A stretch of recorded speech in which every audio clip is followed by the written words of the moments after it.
दोस्तों, देश के अंदर एक शहर के हालात कोरोना की वजह से इस तरीके से बिगड़ते जा रहे हैं कि वहां पर आप अपने बच्चों को न तो पढ़ने के लिए भेजना उचित समझेंगे, ना ही किसी भी व्यक्ति को इलाज करवाने के लिए वहां पर पहुंचाना पसंद करेंगे।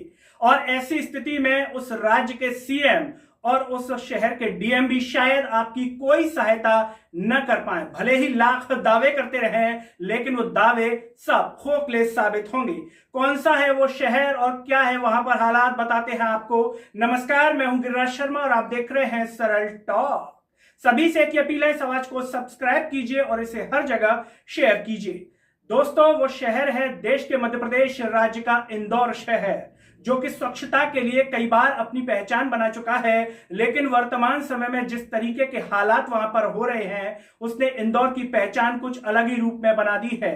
कोरोना के बिगड़ते हालातों के चलते इंदौर के दवा बाजार में जिस तरीके से एक इंजेक्शन रेमडेसिविर को लेने के लिए लाइन लग गई कोरोना मरीज के परिजनों की, उससे साफ तौर पर अंदाजा लगाया जा सकता है कि हालात कितने बेकाबू हैं और कितने खराब हैं। न तो प्रशासन के हाथ में कुछ ऐसा लग रहा है कि इस इंजेक्शन को वो आसानी से मरीजों तक पहुंचा पा रही है, और एमपी के सीएम शिवराज सिंह चौहान जो दावे कर रहे थे कि जनता के स्वास्थ्य को लेकर के वो चिंतित हैं, सारी सुख सुविधाएं वो मरीजों तक पहुंचाएंगे, देश प्रदेश की जनता को हर चीज वो अवेलेबल कर पाएंगे, लेकिन उन सब दावों की पोल यहां पर खुलती हुई नजर आ रही है।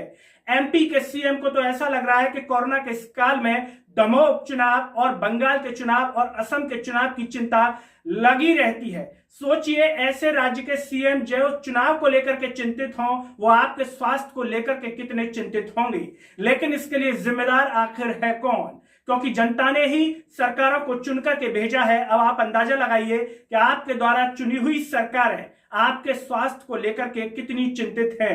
प्रधानमंत्री नरेंद्र मोदी जी ने एक बार कहा था कि अगर आपको शासन किसका अच्छा है किसका खराब है, तुलना कर लीजिए। तुलना करने से आपको परिणाम समझ में आ जाएंगे। तो आप तुलना कर लीजिए कि वर्तमान समय में जो हालात हैं और पूर्व की जो सरकारें रही थी, आपको अब के हालात बेहतर लग रहे हैं या पहले की। तो आप इससे अंदाजा लगा सकते हैं कि कहां की सरकारें आपके हितों को लेकर के चिंतित रही और नहीं रही। लेकिन वर्तमान समय में जिस तरीके से हालात बिगड़ रहे हैं, उससे एक सवाल साफ तौर पर खड़ा हो रहा है कि एमपी के सीएम शिवराज सिंह चौहान जी ने 1 साल का समय पूरे तरीके से बर्बाद कर दिया। जो लॉकडाउन के लिए समय जनता ने दिया था, उसमें किसी भी प्रकार की तैयारी नहीं की गई प्रशासन के द्वारा।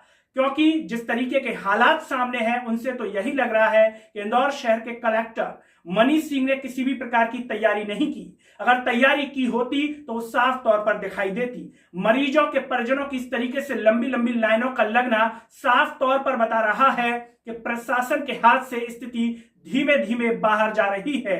यानी कि वो इंजेक्शन जो कि समय पर अवेलेबल नहीं हो पा रहा और उसकी कालाबाजारी हो रही है, जो उसके दाम है उससे ऊंचे दामों में डबल ट्रिपल रेट में अगर बेचा जा रहा है, तो इसके लिए जिम्मेदार कौन है?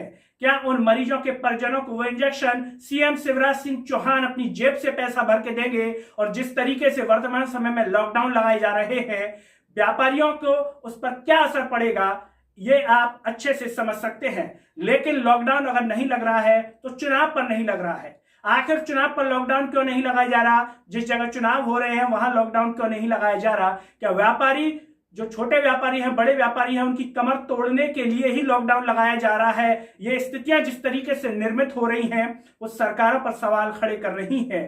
साथ ही साथ सवाल खड़ा हो रहा है कि आखिर सरकारें 1 साल तक करती क्या रही? एमपी की सीएम शिवराज सिंह चौहान जी की सरकार न तो युवाओं को रोजगार दे पा रही है, न परीक्षाएं समय पर करवा पा रही है, और न ही मरीजों को एक अच्छा स्वास्थ्य दे पा रही है। तो फिर आखिर सरकार कर क्या रही है? क्या एसी के कमरे में बैठकर के ठंडी हवा खा रहे हैं शिवराज सरकार के मंत्री, या फिर क्या हो रहा है वर्तमान समय में? इसकी जो जानकारी है वो सीएम शिवराज सिंह चौहान जी को ट्विटर के माध्यम से देना चाहिए। क्या कोरोना की स्थिति उनके हाथ से निकलती जा रही है? क्या योगासन करने से सब कुछ ठीक हो जाएगा? जिस तरीके से एमपी के सीएम शिवराज सिंह चौहान जी योगासन को जो है संदेश दे रहे हैं कोरोना से लड़ने के लिए, लेकिन मरीजों की लंबी लाइन बता रही है कि किस तरीके से हालात बेकाबू हो रहे हैं। प्रशासन भले ही कुछ भी कहे कि हम एक्शन लेंगे, उन दुकानों को सील कर देंगे जो कालाबाजारी करेगा, लेकिन होगा, चाहे आम व्यक्ति होगा चाहे दलाल होगा कोई, अगर वो पकड़ा गया ये कालाबाजारी करते हुए तो उसकी डीलर और दुकान की लाइसेंस कैंसिल होगा, जेल जाएगा वो, और आम जनता दलाल होगा तो भी एफआईआर होगी, जेल जाएगा वो। लेकिन सवाल वही खड़ा होता है कि मरीज लाइन में खड़े होकर के दवाई खरीद तो रहे हैं, आखिर उन्हें सुविधाजनक तरीके से वो दवाई क्यों नहीं मिल पा रही है। अगर प्रशासन इतना ही सख्त है तो सुविधाजनक तरीके से वो इंजेक्शन क्यों नहीं मिल पा रहा, क्यों लंबी लंबी लाइन लगी हुई है, और आखिर इसके लिए प्रशासन ने क्या किया। और वर्तमान समय में इंदौर शहर के कलेक्टर मनीष सिंह आखिर पद पर क्यों बने हुए हैं। जब पूर्व कलेक्टर लोकेश जाटव जी को कोरोना के चलते हटा दिया गया था तो वर्तमान समय में तो हालात इतने खराब हैं, तो क्या यहां पर किसी और कलेक्टर की पदस्थापना नहीं करनी चाहिए सीएम शिवराज सिंह चौहान जी को? यह भी बड़ा सवाल है। या फिर इंदौर की जनता को इसी तरीके से कोरोना की आग में झोंक दिया गया है। पूर्व मुख्यमंत्री दिग्विजय सिंह ने कोरोना की इस स्थिति को लेकर के ट्वीट किया है और बाकायदा बता रहे हैं कि हालात कितने बेकाबू हैं। इसको लेकर के साफ तौर पर ट्विटर के माध्यम से उन्होंने कहा है। साथ ही बीजेपी के वरिष्ठ नेता कैलाश विजयवर्गीय ने भी इसको लेकर के ट्वीट किया। साफ तौर पर कह रहे हैं कि जो स्थिति है वो डर वाली है, हॉस्पिटल भरे हुए हैं, ऑक्सीजन की कमी है, एक निर्णय सभी जनप्रतिनिधियों को बैठ करके लेना होगा। यह स्थिति साफ तौर पर बता रही है कि एमपी के हालात किस तरीके से खराब हो रहे हैं। लेकिन सीएम शिवराज सिंह चौहान और देश की केंद्र सरकार को चुनाव की पड़ी हुई है। ऐसे में सवाल खड़ा होता है, क्या सरकार को आपकी जान से ज्यादा चुनाव की चिंता है? आपने रामायण महाभारत देखा ही होगा, उसमें आपने देखे होंगे दैत्य होते थे जिन्हें किसी भी प्रकार की संवेदनशीलता नहीं होती थी, किसी भी प्रकार की संवेदनशीलता उन्हें नागरिकों से नहीं होती थी। तो ये सवाल खड़ा हो रहा है, क्या नागरिकों ने संवेदनशील नेता चुने हैं, इस तरह दैत्य चुने हैं? इस पूरे वीडियो पर कमेंट में अपनी राय जरूर रखिएगा। चलते चलते सभी से एक ही अपील है कि समाज को सब्सक्राइब कीजिएगा और इसे हर जगह शेयर कीजिएगा। अगले वीडियो में आपसे फिर होगी मुलाकात, तब तक के लिए मुझे दीजिए इजाजत। नमस्कार।